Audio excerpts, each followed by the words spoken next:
know TGIF? Yeah, so every Friday you do something together and then you say, there is that culture. But in some places, no socializing. The out of office work, to what extent do people, of course, COVID has forced us to allow people to work from home. But before then, were we allowing people? But even after, we're saying after COVID, are we still allowing people to work from home? Because there are some people who say, you know what, whatever you do, the number of hours that you put in the office doesn't matter to me, I want the results. And then you drive it that way. I know you know your KPIs, you know how you're supposed to do it, and then deliver the results. So there is the rituals that you see in the organization, the informal meetings and support that the aspect of recognition. To what extent is the recognition of, good behavior, that has been said. But also the parties and gatherings, there are some people who just want to bring people together. So the rituals in organization, how much it exists, to what extent they do it together, that is it. But it dictated by the boss also. Some boss say, stop it, nothing personal here.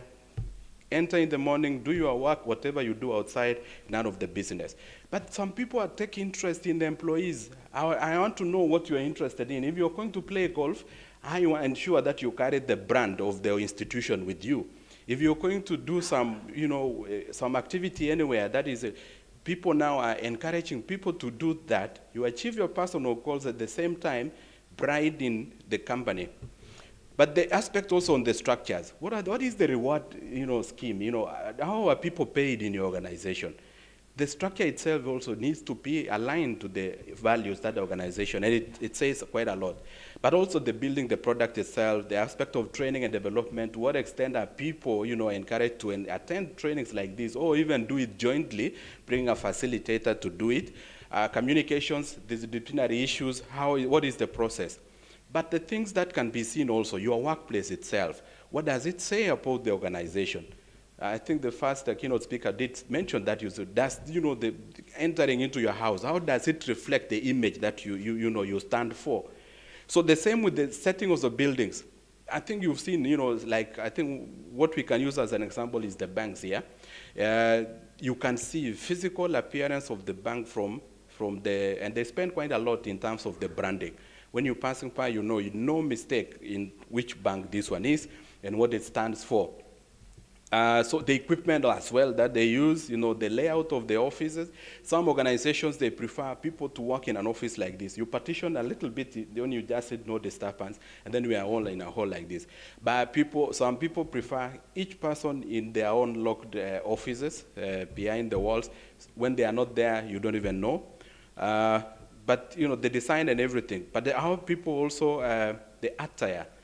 Some people put on proper office attire, and surprise, if you are also in for instance, a bank, or you're in a consultancy like in audit, you are expected to dress like me and go like this. But meet somebody, I transitioned at some point from an attire like this, and I worked in an NGO, and to my surprise, I appeared in the office like this, and people are looking at me like, where has this guy come from, People are putting on jeans. Yeah, even accountants, when you really expect to know, I couldn't even think straight without a necktie,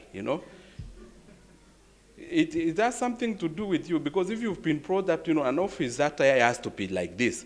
And then you enter into somebody's place, and then everybody's in a jeans, and they are, sneakers, and they don't even have a suit. The last suit they put on was when they were attending a wedding, That is it. They are not used to.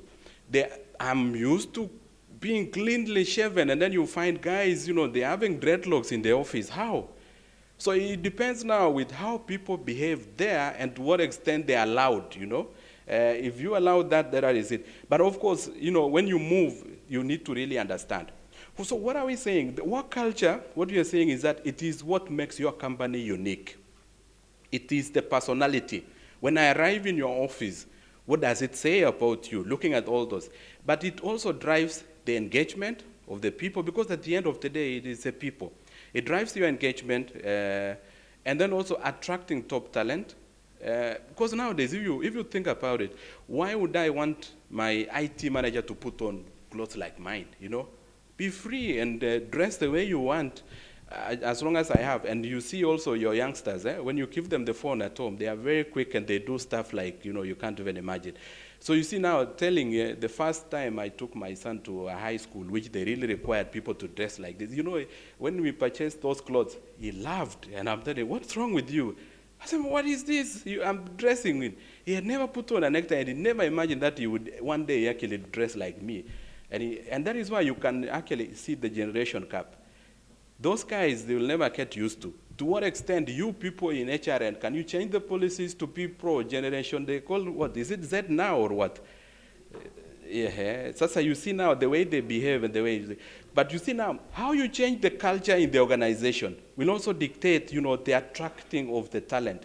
If you put in the restrictive measures, somebody can even choose to say, they want to pay me $5,000, no, I would rather accept $3,000 and be free.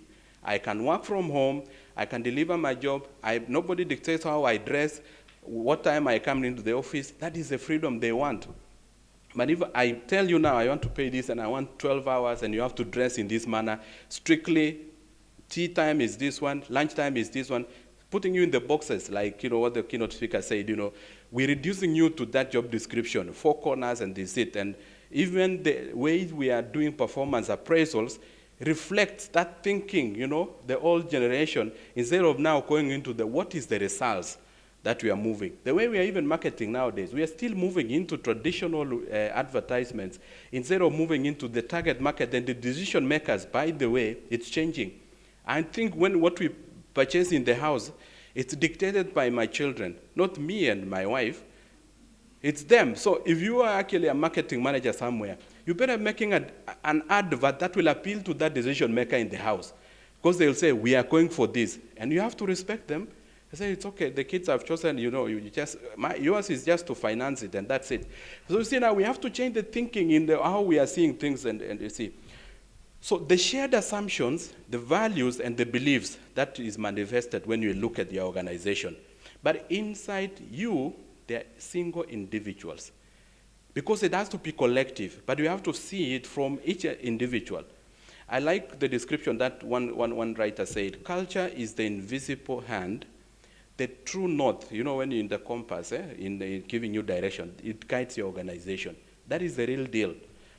Unless you get your culture right, you will never get your company right. That is a bold statement. But what we are assuming now as business leaders is get the strategy right. This is how I want it to be done. It has to be done in this way, and this is how we are going to achieve it. But if you are not going to concentrate on culture, then you are not going anywhere. We will see shortly.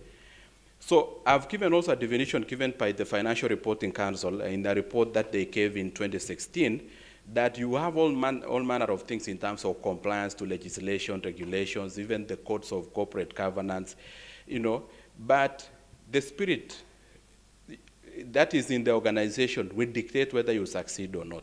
So you better be focusing on that. Even the matters of ethics. Ethics will actually be driven by the values of the organization. To what extent are you going to get that tender? Because I'm driving you aggressive culture, sell, sell, sell, sell. But if I'm driving you over the board, I'm not even watching that you're not going to corrupt, it will come to bite me and I will be blacklisted. How many companies, formidable, blacklisted because, their employees were driven aggressively, we want sales, sales, sales. And then they end up now doing things which are against, what you stand for. But the thing is, it has to be driven from the leadership role. And that is why in this seminar, it is apt to bring this aspect of culture. That as long as you are a leader, ethics are poor at the top, then the behavior that will be copied downwards to the person that is doing it. If you're the boss, if you want to dictate something, you have to lead by example. If you want people to be coming in the office at a particular time, be ahead of them. If you want to be living show the lead. Yeah? So that is the manner in which we want. The surrounding, this is the wheel of culture, that is what describes and the activities that are there. The way you communicate. I'm just giving you the tips so that when we go to changing the culture and influencing how we want to change, you better actually be knowing where are the roots of this culture. Because we are speaking about something like a tree. This is the culture. But you have to go changing by the roots. Pick the aspect of communication. If it tunafokeana ofisini, the way you could see some ministers, the way you see you bring the press, unamkosoa mwenzako, giving maagizo hapo hapo hata kama ni wrong, nini. That is the aspect. Do we have that culture in our organization? Does it work, Or do we have one-on-one discussion, open? Are we having the top leadership position, speaking to the people where the rubber meets the road? To what extent, if you are a GM of a hotel like this, do you speak to those people who are actually handling, like after a session like this one?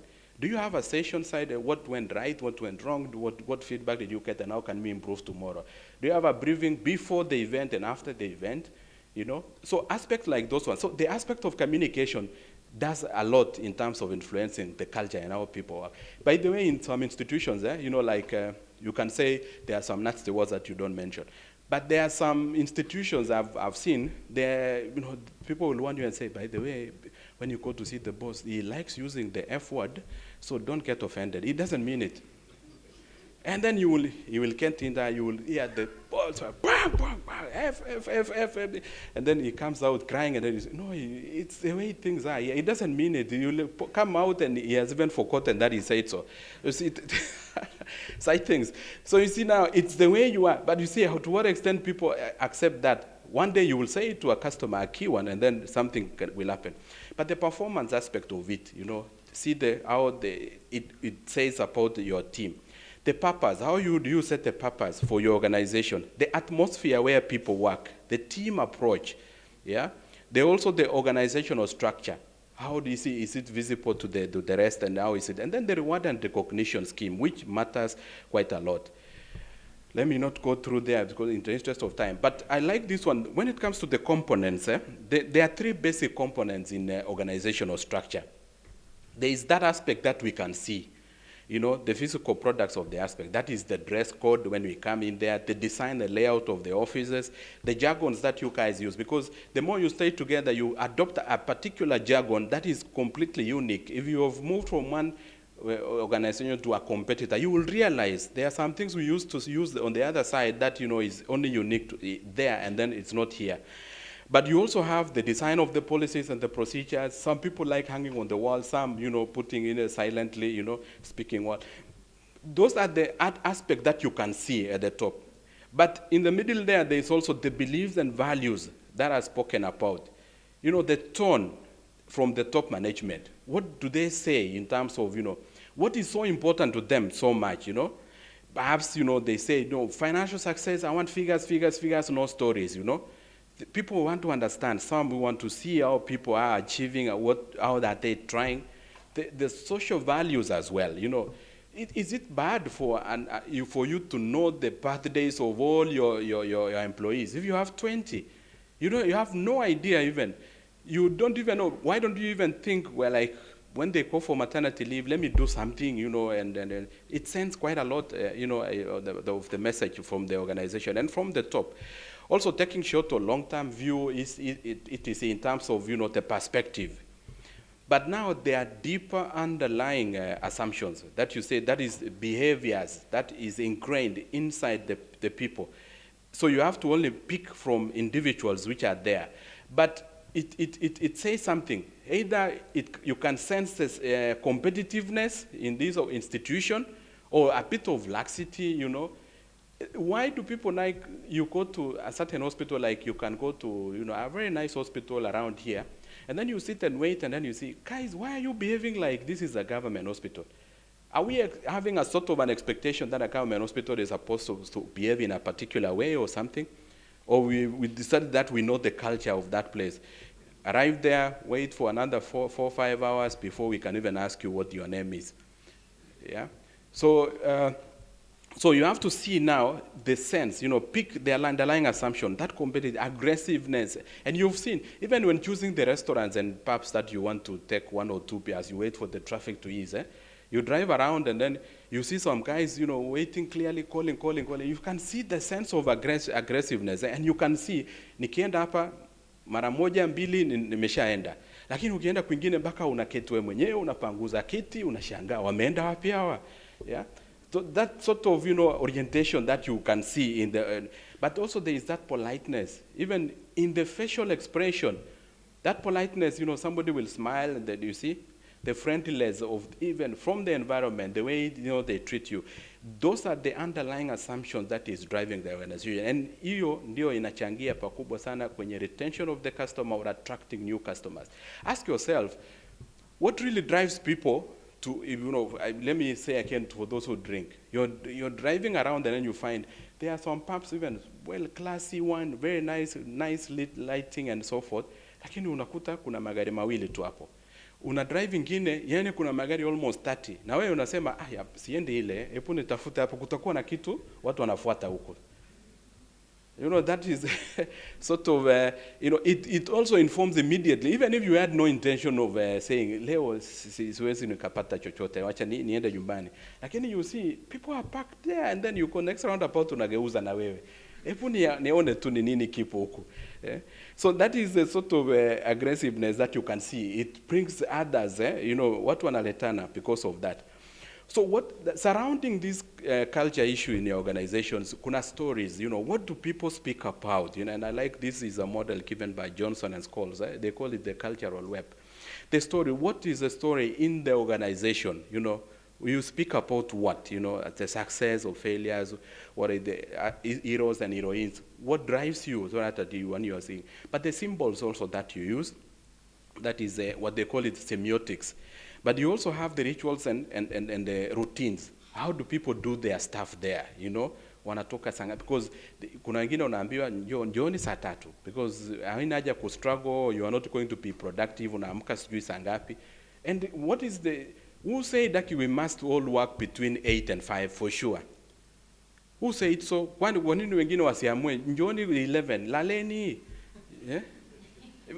8 hours is 8 hours, but why did we all decide that it must be strictly 8 to 5? Then tunawana barabarani.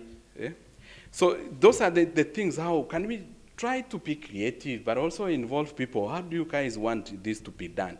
Yeah. Some people even have now adopted a 4-week, you know, 4-day working week. Work for 4 days and then enjoy, and then yeah. But power structures as well, you know, the pockets of real power and influence over the decisions, operations, the direction, nani anaamua nini. But that, in terms of the real power, you know, kuna organizational structure, and especially if you work with, you know, there is a founder there. Hata yeye amesema, mimi sio managing director, ameweka managing director, lakini kuna some decision najua lazima aseme ndio tuweze kuendelea, you know. Kuna the real organizational structure, lakini kuna another one chini, kila mtu anaelewa. And especially when the main shareholder ameleta mtoto wake kule. Sasa inabidi wote, mkurugenzi amesema hivi, lakini unaonaje bwana? Then unatekeleza ya huyu na silently. The real one that has come, that needs to be done, inakuwa overridden by. So there is that org structure, lakini power structures in there in the organization, ndio ina matter quite a lot. Lakini angalia the controls also, the internal control system relating to finances, the performance and everything. To what extent is it loose? You know, kuna upigaji mwingi unatokea, kuna nini. Alafu unaweza ingia institution na kuja, yani ni wapigaji tu, kukaa ni ku network nini na nini. We bana, hiyo invoice usiweke kwenye ETR machine, tutaangalia baadaye tutafanyaje. We bana, hata chakula unaenda kuserve customer, yule akae kuuliza receipt, iweke uzibill, unamwambia mwenye jikoni fanya hivi na hivi. Baadaye tunakaa, badala ya kufanya debrief, kumbe tunaangalia tumepiga kiasi gani leo. Mpaka mnafanya merry-go round, tumepiga leo ngapi? 500. Achukue huyu Neema, waja kesho we Nelson utapata ya kwako. Inakuwa official. Sasa unakuta culture kama hiyo. Hasa ukifika kule unaambia wewe sasa tutakupanga next month ndio utaingia kwenye mzima. Lazima uchangie kwanza uingie kwenye hiyo web. Sasa unafika sehemu kama, how are you going to break that, you know? But you see, those are the issues now which I'm raising in terms of what people. I like this Edgar Scheins levels, 3 levels, what you can see. Match zote mbili, hiyo the real issues about culture, lakini ameweka in terms of the 3 levels that we have seen. I don't need to repeat that one, you will receive it later. But when it comes to ethical behavior, you know, what you need to do now is to identify, hizi vitu ndio kuweza kuaddress changamoto ambazo iko kwenye ethical behavior, because you risk even ruining the careers of those people there, but also even other people being attracted and coming there. Of course, wengine watakuwa attracted na kwenye issues kama hizo za, side issues, not the real main core business. Lakini, is it really sustainable? That is the big question to ask yourself. Is that organization that is really having a future? Because hata wapigaji wale sio, they are happy because najua so this is short termism. Ikigundulika tumeenda, ndio hivyo. And then isipogundulika mwenye ataua organization wa kwanza bahati mbaya, that will be the issue now. But you have to really see the aspects that are surrounding that and address big, small issues and link it to the positive culture that you have. In terms of the functions that we are addressing here, the organizational culture, inatusaidia nini organization? The identity of the organization is the main key aspect. And I've actually given there that there are organizations that by the mere look and what they portray to the public, that alone gives that credibility to do what they are supposed to do.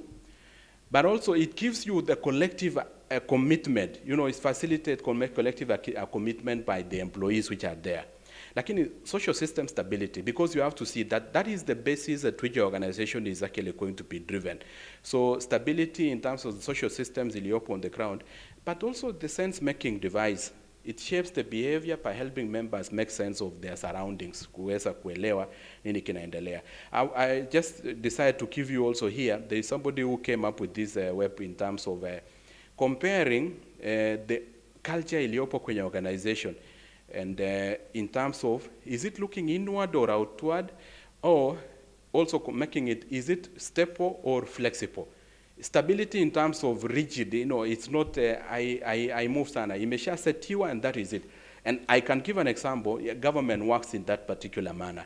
You have to work within the structures iliyopo. Deviate kidogo, unakutana na non-conformity from CAG. Sasa angalia, stability in terms of do things in this particular manner, lakini ukimove flexibility, that is it. So in this one that is looking inward and stable, that is an hierarchy, and that is why I'm giving an example. The government structures in a hierarchical a little bit. It favors the structure, yani heshimu madaraka ya watu waliopo, na control sana, coordination and efficiency. Yani procedure is most important kuliko ile output ya kazi iliyopo. Yani the big question is, ulifuata procedure iliyopo? Kama ukufuata, hata kama ulitusave hela wakufanya what you did, it is ni goli la offside ile. Inakula kwako. So stability also ni important, that is what they want. Efficiency, timeliness, and smooth processes, ndio kila kitu. Lakini ukienda kwenye wanaita clan, is inaangalia ndani lakini a bit flexible. It values cohesion, participation, communication, and also personal place like the family, mentoring, nurturing, tight social networks as well. So kidogo inaangalia ndani lakini kwenye within the constraints. Now, there is also step one, lakini looking for outward. It's actually market oriented. So results oriented, getting the job done, you only want is the results, and also values competition and achievement. That is why interdepartmental naambia sasa, angalia wale wamefanya hivi. So the targets, is what is driving you. Customer driven also, and then achievement driven. But lakini sasa, the most ideal is what they call a hathocracy. Hathocracy is it's dynamic, entrepreneurial, people take risk as well, values innovation, because to what extent are you allowing people to take risk? Because risk inakuja na makosa also, wakikosea isiyo itakuwaje. So cutting edge services and products. So if you actually enable people to go beyond what they are, bring the best from out of them to weza kutatua changamoto ya wateja, then that is what you achieve, advocacy. So let's move into this big saying. Mwai kusikia, culture eats strategy for breakfast. Peter Drucker said so. So the thing is, this is a big saying. Culture eats strategy for breakfast, because you're focusing on strategy. Lakini if you don't put the culture issues right, then huwezi kuenda kokote. Lakini wengine wakaongezea kasema, but in the best of the organizations, they share the meal together. culture and strategy. Then another one said, structure eats culture for lunch. So the structure that you've put in the organization, structure ni mpangilio wa organization yako. Idara iko wapi, branch iko wapi, nani anafanya nini, mpangilio hiyo. Sasa if you get it wrong, that culture will be eaten. You will never get it correctly to be dictated. And that you can see there. Culture, and then if culture is eaten, then strategy is also eaten. Strategy usually follows the strategy that you have, the structure.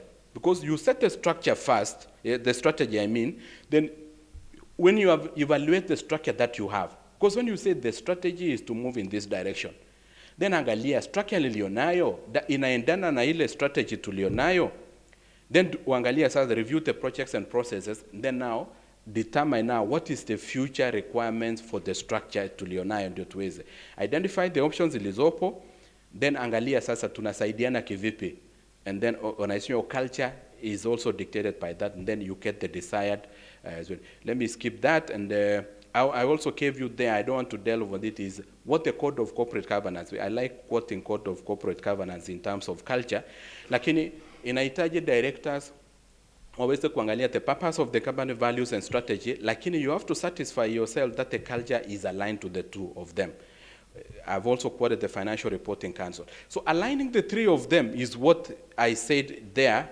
When you have to get organizational culture right, and then structure and strategy. When you have the three of them, ensure now that there is that knowledge management effectiveness. Kuweza kuangalia that you are aligning, inasomana zote. Strategy una change hivi, lazima uje uangalie na culture, uangalie na structure ulionayo. Then zote sasa unapata, when you have a desired balance is when you only achieve effectiveness kwenye performance. The lean, somebody called lean, the lean culture model. Alitengeneza the culture which of course ina dictate what our people wanafanya kazi, na hao watu wanapewa reward for doing what it is. Hao watu ndio wana address the process that you want correctly, and then when you address it will also cause to the strategy and then the structure. But you see, the strategy will also inform the culture in terms of the company values. It will dictate the culture. So you must ensure that the strategy that you are setting iko na values ambayo ina dictate how things are supposed to be done in your organization. Lakini watu ndio wana execute, and that is why in my address going forward from here is now, how are you going to address the issues of culture from the people? I've given there, you have to match the two, structure and culture. It has to have a best fit. And when you have the mission and vision up there, the culture is there, the values, practices, and behavior of the people. But you have the strategy as well. Strategy is actually reflected in the goals that you have for the organization, objectives, and activities. And then you have the results. So kazi yako ni kuangalia kama there is always structure na culture inaendana kwa pamoja. If you don't mind, simameni na kustretch. Naona napoteza watu wengi. I proceed from here. Here I was now addressing the aspect of individual. Mtu binafsi. Because when you get that person, and by the way, the best of the practices, when you employ a new staff, don't underestimate the impact huyo mtu moja atakuwa nayo kwenye organizational culture. So you really have to angalia the best fit in terms of huyu mtu nayemleta naye mwajiri, what will be the impact in the culture tulio set organization kwetu. So tusiangalie tu sasa uwezo wako wa kufanya kazi. It's the attitude of that person. It will have a huge influence, and some people, they don't even need to be in the position of power to dictate. And that is why when they are looking for the position of CEO, it's not a lot about, the academic qualification. Because, if I ask you in this room, what should be the qualification of a CEO in terms of the academic papers? It is so diverse, and anybody has an equal chance of becoming the CEO. So what exactly are we looking? What we are looking for is, the aspect of soft skills, a lot of it, and the manner in which he can influence people to actually dictate the performance to achieve the set objectives, the influence that he will have. So the aspect of mannerism ni kitu kikubwa sana. Unakuta CEO analetwa kwenye hoteli kama hii kufanyiwa interview. You have a discussion, and then you go for lunch. You know, some people, you know, in terms of behavior, they can tell what sort of a person you are, even by the way you are holding a fork and knife, and whether you are adding salt before you even taste your food. Then I know that this guy out there is going to address the aspect of strategy. So the way that, you know, you handle, you know, hivi juice au inatangulia au fruit inatangulia au salad inaliwa after the main course or what, you know, they really want to catch you in those particular standards and say you are going to be the image of this organization. So I really need to be mindful about how you are you going to treat the waiter there, yeah? How are you going to be driving on the road? They check a lot of things about the behavior. Mpaka waweze kuelewa, this is a sort of a person that we want to dictate the culture of our organization. So it has nothing to do with you. You know, your technical skills will take you up to a certain point, even the experience, but they really focus on that attitude. What sort of a person do we have? But the simple things like, you know, time management, you know, the simple things like unawai, you know, in terms of when you say, let the meetings begin at 9. Are you there on time? Are you ready? Did you prepare in the first place? You know, because they will ask you something like, you know, have a look at this strategy and tell us what is wrong. They have already analyzed, they even have an expert opinion. But they want to see you, are you going to pick those issues that they would want you to see and pick in terms of implementation? They will ask you very innocently, you know, how do you think this? Watachambua we, and then unaambiwa tu jamani, tuliamua not to fill the position. Leo unakuta sasa, yule aliye act anaambiwa tu, endelea na kazi yako bana. Tunaweza tukamleta yule pamoja na has been successful, lakini kwenye behavior zake anaweza kaja akatupeleka chini. And that is why unaambia sasa most of the time madiche daraja mtu mwenye aliyepo, of course anajua, unless you want to do a drastic change in terms of the organizational culture is when you bring somebody from outside you know, tested and driven to an extent that you say this is where we need to move. So tukiangalia kwenye personality yako, angalia sasa the cultures of the individual. Kuna issues that is going to address, you know, to inform the personality of that person. The age, first of all. And that is why you people of HR, because quite a lot of you here, what informs you when you are saying, you know, we are looking for, pick for instance, even internal auditor. The person should be at least the age of 40 years. Sasa, nini ilikuambia mtu between 30 and 40 cannot do it? Yeah? Sasa ukasema, or even sometimes zingine strictly below 40 years. Sasa, kwani nikishapita 40 na yani nasahau vitu?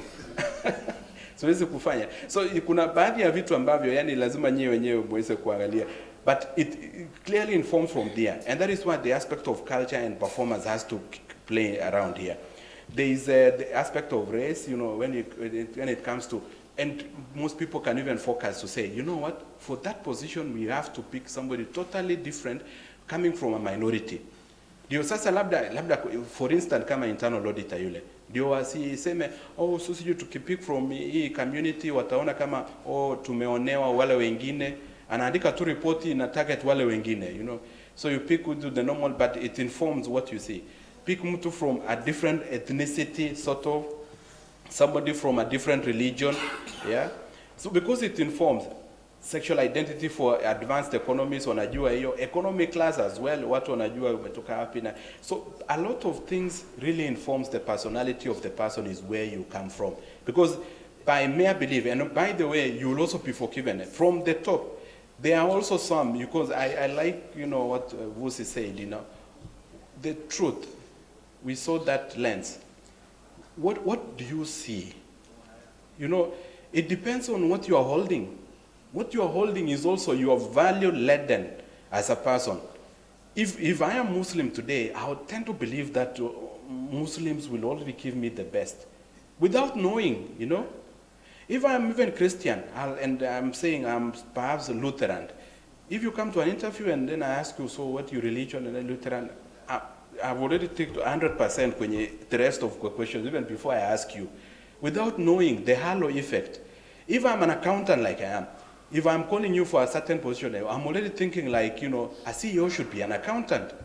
Because of the value laden that I'm already carrying, the lens I'm using to make a judgment on somebody. So when you make also some negative, issues about, say, perhaps you have a distrust for lawyers because one lawyer did something to you, or your spouse was a lawyer and took you to court or something, so you hate all the lawyers, and then you say, the moment you say I'm a lawyer, and then I don't want you. I think we want the first speaker also calling somebody, how are you, sweetheart?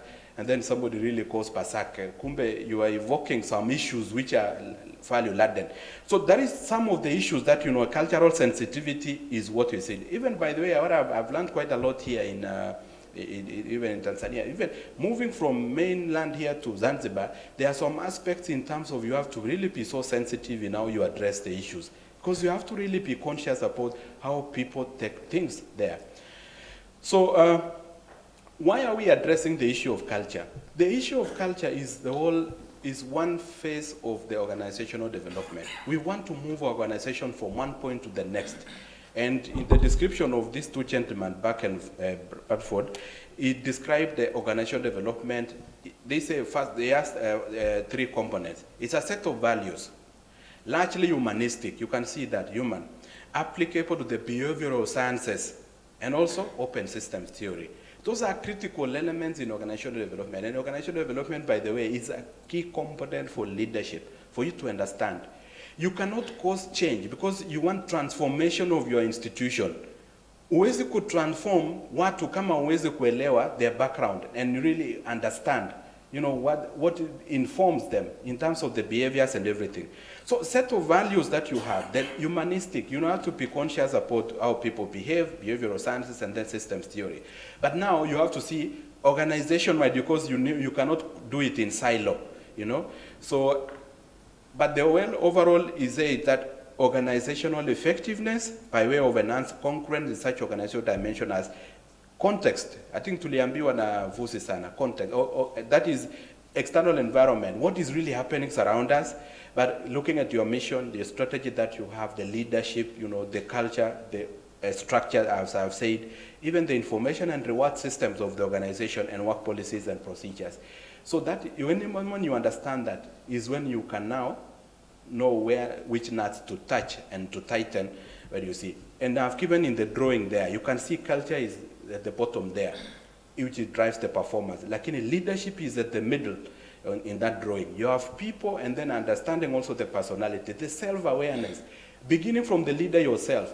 As I've said, the lens that you're using is value-laden. You must understand yourself and also come to acceptance that not what you think you know is the true position. And that is why before you make an absolute statement, there could be alternative truth. Sawa.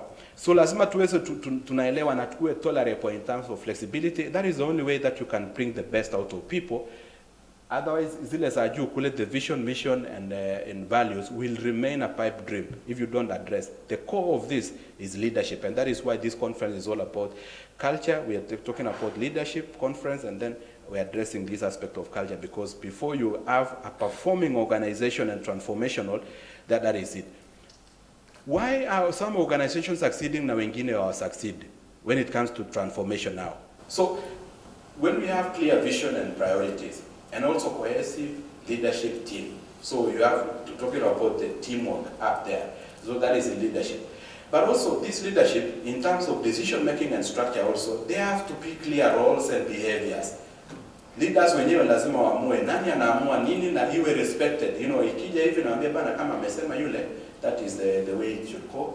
So the rest of us should support that. So we have to see how the decision and structure is, but also aligned to the structure. Angalia sasa ile kazi inafanyika kule, whatever decision is being made, aligned to the structure. Then we have the people. We have to inculcate that high performance behaviors of the people and also reward that. But you have to see also the willingness and ability to change of the people. And that is why I say concentration is highly on the attitude of the people. The right talent for success, effective development of talent as well. And then you have now the work processes and systems. That is why effective program processes and support processes as well. So kazi ile inaeleweka na tumeweka support ya kutosha. Now, what is your role? This UK Corporate Governance Code, Provision 2, it gives mandate or it tasks the board. I think you will be members of the board if you are already not. So know that it's part of the corporate governance requirement that you must assess and monitor culture in the organization. Because bila hiyo, huwezi hata structure ukifanya nini na objectives, huwezi kusucceed. You have to ensure that also it is aligned. And you have to seek assurance from the managers, because as a director, you know you're not there. So you have to seek assurance that kazi hiyo yote imefanyika with alignment of the culture and values of the institution, including the reward system for the workforce. So what is the advice when it comes to monitoring culture? First of all, the reality is that it is very difficult to measure culture. You cannot put a value and say this is the culture of the organization. So, but you have to draw in from a number of sources of information that is within the institution itself. You have to focus also on that culture. The focus should be continuous. So it is not one-off, because you have to do a lot of observation.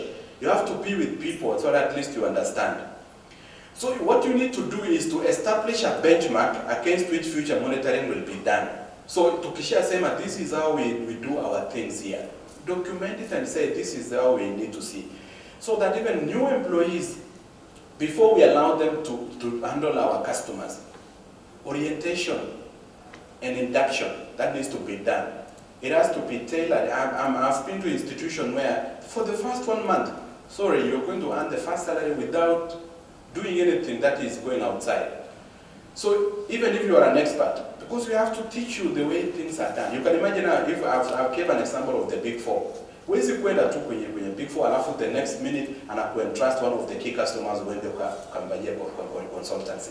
Lazima kwanza upitie, what stationery am I going to use, what is the font. It did say Vusi here, that sometimes you spend millions, lakini you must be conscious. If tumesema our font here is Century Gothic, sasa never send anything else that is not reflecting that. You know, kuna tailor in tools na ina reflect that is it. And then in the face of the customer, imeshatengenezwa in the behind the mind that when I see this email, already it gives me assurance that it is coming from a credible institution. So identify also and track core characteristics that are typical features of a positive culture. The aspect of honesty, you know, track it, you know, somebody, to what extent is somebody giving you honest? Because I have always told people, by the way, learn. Honestly, is something that you learn. Like, you know, I'll be there in 5 minutes. What a lie. You know very well, it is even in the next 2 hours, it is impossible. I'll not be there. Even the simple thing like, give me a minute, we don't mean it. Give me a minute is, I'll call you the following day. But when you see, why don't we learn now in how we talk, like, you know, it's not possible. And, you know, some of us, we don't even know how to say no. That is the biggest weakness. We need to train ourselves, and that is something that you need to train in yourself. Learn to say the truth. Somebody I always tell is that never lie where you are. Because you can say, 1 minute you say, oh, I'm in Mwenge, and then you are in town here, you are rushing now, forcing yourself, you get an accident there. Then you said you are in Mwenge, so how did you get an accident in Salenda? But you see, tell people exactly what it is. Let them know it for that, and then people will know you. What watajua, by the way, that you are lying. You never, because 1, 2, 3 times wanasema huyu atakikwambia 30 minutes asahau, endelea tu na kazi zako. So you see that honesty. But how can you track in your employees now and reward and you show it to the rest as an example? That is somebody that is credible. Akikwambia boss, hii kazi haitawezekana. Hii hapa nakwambia mpaka next week. Yani, then that is it. Don't even put pressure, because you're going to break that person. And you see also openness, you know, to what extent can we say the truth even if it is painful? That is it. The respect that we have for the rest of the people, adaptability and reliability. Those are just the things that you now as an influencer, you need to pick. And you have to link that to the commitment of the company values. Because people have to really see the company values, that we stand for this. And we have to say this even though it is painful. Customers will like that. Because if I've given you a job, I'm now outsourcing to you. You better be telling me the truth, and then I live by it. Mwambie tu hii kazi yako, I'll deliver in another 3 weeks. Sio kumwambia no, next week bana nitakwambia. Ndio aweze kujua, aweze kupanga yake. Atakurespect kwa hiyo, unless somebody like no 2 days, and then you're not even picking the phone. You're not responding to the emails. Kila kitu. So that says also the culture of the organization. So pick, how are you going to do it is to monitor these things. How are your staff addressing the issues? And you have to show by example, because I've given a bullet point there. Take a walk to experience the culture. That is another thing. Covert and overt. Covert is seen, overt is unseen. Because by also working, it means you're sending your assistant. Go and check this and this, and you'll hear Sema. Then you get to experience, you know. Be there as they are serving now. If you want the GM of this hotel, you know, and people are serving there, come also and mingle with the people. Watch. Even without your tag as the GM, watch, and then you see. It will help you a lot in terms of addressing the issues and coach somebody. If you were in their position, what would you have done? So if you get the culture, if you are a bank manager, why would you have 10 counters, counter number 1 to number 10, and then you only have 2 tellers? We are queuing here, we are dropping dead. And then your manager, you're seated in your as if you are not seeing what is happening. Why can you come and queue with us who ski vile tunasikia? You come and you feel mpaka inatia hasira. Sasa you feel like what is happening? That is it. Sasa lakini sasa ukifika counter yule ako so under pressure mpaka ukimuuliza hata swali anakurespondia the way unataka. Mpaka unakuja unauliza swali, I want to finish with you. You know, I serve you in 1 minute, I serve that. Otherwise you see, mbona huyu tena amalizi? Yani attend one person 5 minutes and then you see I still have 7 people ahead of me times. So I have to wait for 35 minutes. Yani unajua inatia hasira. So experience the culture. Walk around. You know, as leaders we have to see also there is a problem here. And then you ask, what can we do? And then you should also be monitoring what is happening so that at least you can address, be seen to be. Otherwise, it is the same bank, same branch, you went last year, 3 years ago, people are still queuing until they drop dead. And nothing changes, yeah? Sasa kuna leadership kweli hapo. Host also town hall meetings and frontline staff. Like I said, you know, I'm giving an example of the nearest here. Wakaya wote staff hapa. Wesa kusema mbona kuna malalamiko in the parking. Mnatuma watu mpeka kule nyuma, umezuia parking nyingine, jinsi ya kuingia mlangoni. Mbona mnasearch hata yani hamjui hivi mnasearch nini mkizunguka na ile kamera yenu? Mpaka watu wanafungiana kule barabarani, mnajua watu wanaingia. Kwa nini wafungilie kwanza wasearch kama wamefika reception? Mpaka wakifika hapo hakuna kibao cha kuonyesha seminar iko wapi? Mbona kwenye mails watu wanakosa nini, hata details zote zinapotea. Vitu vya namna hiyo kuulizana. Those people on the ground will tell you, because we are implementing what you told us here strictly. And then you can say, okay, now who said so? So and so, okay, I'll consult. Okay, from now on what? Stop that barrier, don't use it. Magari ziweze kuingia, wacha tuache kama wamefika ndani. Na kitu kama hicho. Then you at least you are improving, and then also wale wataheshimu because wanasema nilimwambia boss na akaweza kuimplement. Kwa hivyo nimesikilizwa na nimecontribute kwenye kuchangia. Sio orders too like a robot. You have to also think. So what I'm saying is that the suggestion is that you have to host those meetings. Call it town hall. Wakati namna hii staff waulize. In a way that sio kuwafokea tena. Hawatasema nikiwaita kana namna hii sasa and then I'm the one saying then why did I call you? You should have said as well send even a clip kwenye WhatsApp group. Tutasikiliza tu. Alafu tuende. Sasa tukia hapa sasa niulize, wewe unaonaje sasa? What can we agree on? Watu wanatoa suggestions. Si mnaona hivi okay. As long as we are still within the confines that we want to serve the customer, sio? Kitu kingine, meet junior managers. If you are the top leader, fikia wale watu wa chini. People who are labda wanaumia kule chini and you are not. Wewe unapaka you don't even want people to. Tena unajifanya hata unapokea simu, hata hauna simu. Unapita mpaka ofisini kwako. You don't want those people to because you say, huyu ataniambia ananiomba hela. So see now we want to tell you something. Mabosi wetu wanatufungia huko. Unaona hata mwingine ametangulia kukuoshea gari ndio boss akifika nipate nafasi nimwambie kitu kidogo. Unafika, asante, kuoshea 10,000 yako, fungua, unachukua simu, umeenda. You're not even talking to them. But if you get to get the feedback from those guys, is when you can see what is really ailing us. Can we actually address this issue? Because it's within your confines. But also review customer complaints. If at all you're monitoring, because you have to give customer your feedback. Waweze kupata pahali pa kusemea. Kama customer hakuna mahali pa kutoa feedback, because I'm tuende kuqueue hapo, there is nowhere even ya kuandika chochote, there is nothing. Then you monitor, because I like some organizations, wame monitor mpaka unapata na ticket na alafu inakuwa resolved, unapata nini. Lakini also, just listen, just be there in the hall. Even if you don't announce that you're part and parcel of that organization, you be there, what they call mystery shopping. mystery shopping. Yeah?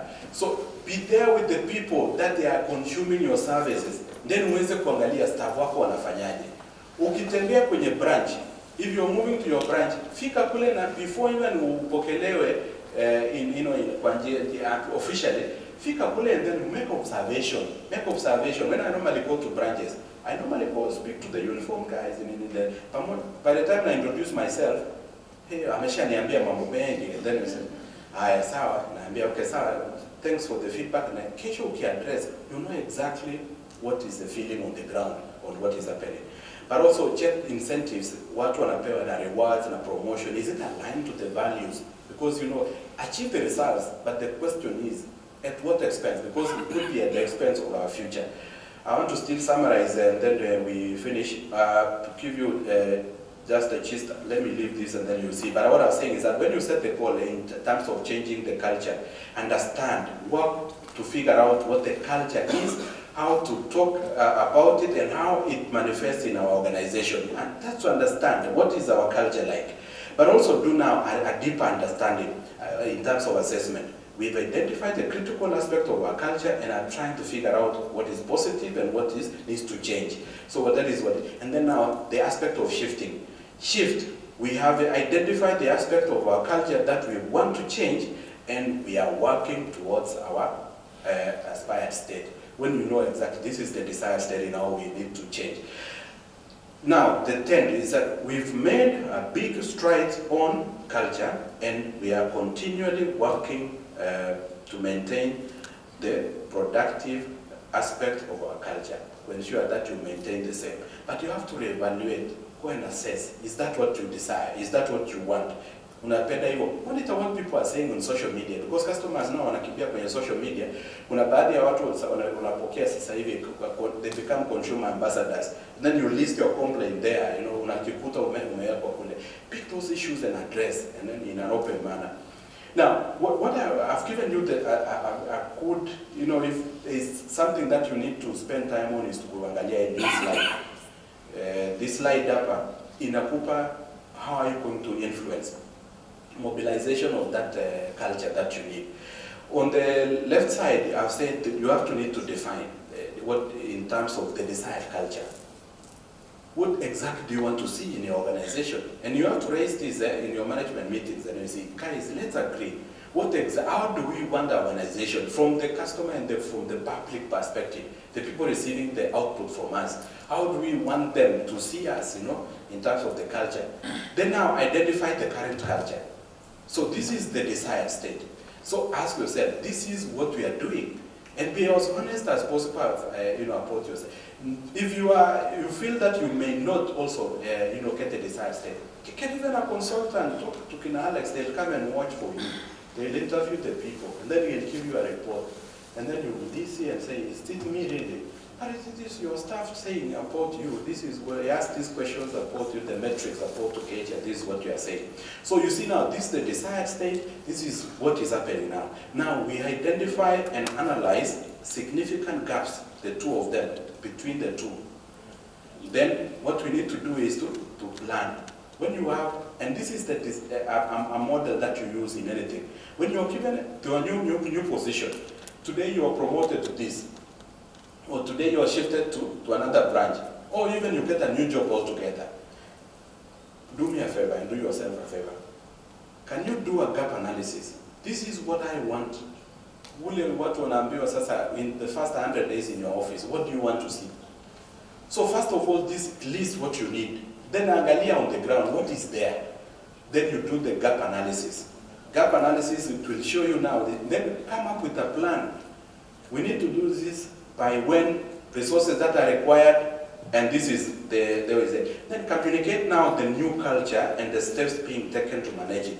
This is what we desire, and this is what we are going to do to ensure. And that is why Alex and his team, they are also doing those team building. Why? Because we want to change the culture, the thinking of the people.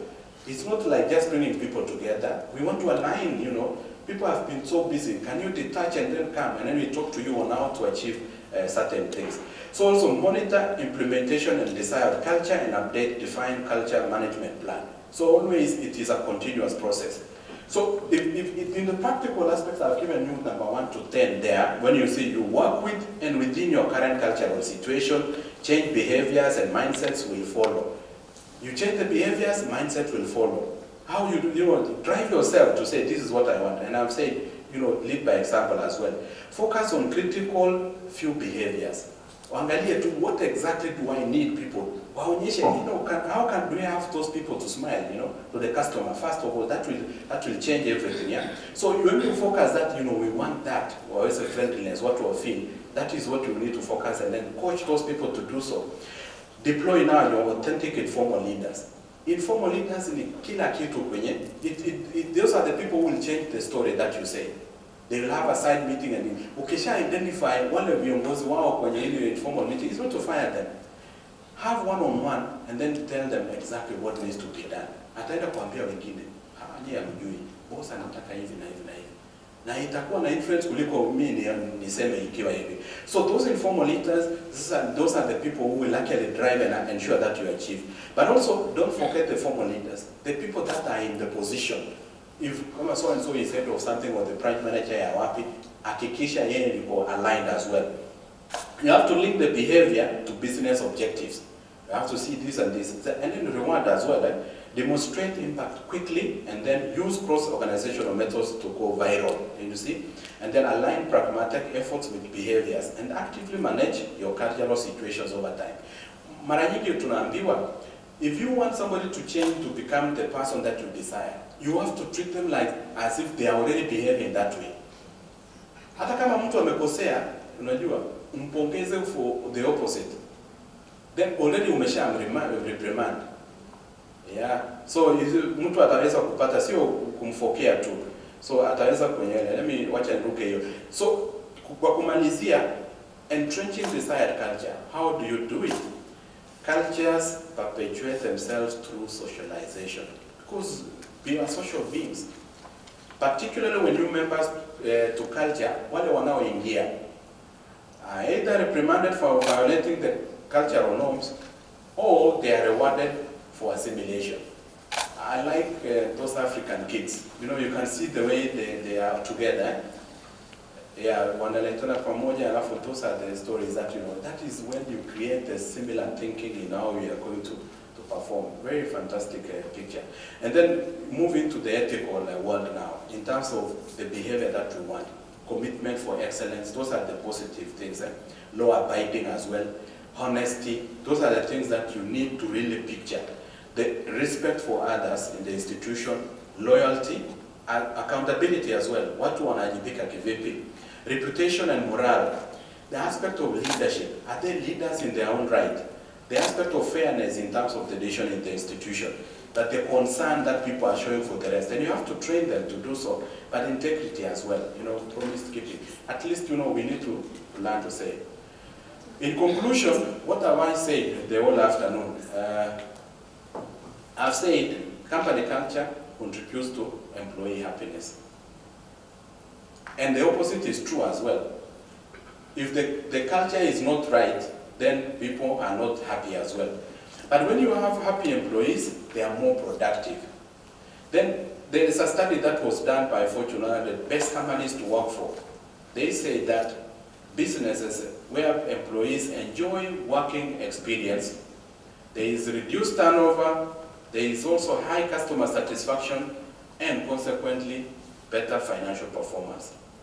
So when you have this values-based method, values being driven by, you attract, and also people are positive in how they are doing their job. So if there is a thriving culture in the organization, then it will also greatly contribute to the business success. But the bottom line I've said there, you have to lead by example yourself. Let me end by giving these quotes. I picked 4 quotes from prominent people. The first one I said, customers will never love a company until employees love it first. That says it all about in terms of the focus, where your focus should be. Ikiwa wenyewe employees wanazungumza vibaya kuhusu the company, then customers, what business do I have actually being there? And that is why we have to really mind about the employees. Then Vinit Nayar did say, employees first, customers second. He wrote a book about that. You can purchase that book online. Employees first, customers second. Richard Branson also said, clients do not come first, employees come first. If you take care of your employees, they will take care of your clients. Richard Branson is Virgin Atlantic. Then I finish, coincidentally, the MC for today did mention this quote in the morning, where she said, people will forget what you said, people will forget what you did, but people will never forget how you made them feel. And that is a quote attributed to Maya Angelou. So that feel in the organization is what will actually dictate the culture, and it will dictate whether the structures that you are putting in place and the strategy will succeed or not. So on that note, ladies and gentlemen, thank you so much for listening to me. It's an afternoon, understood that the energy level is come down. But I hope you will be given the slides as well by the team. So asanteni sana. Thank you so much, Eric.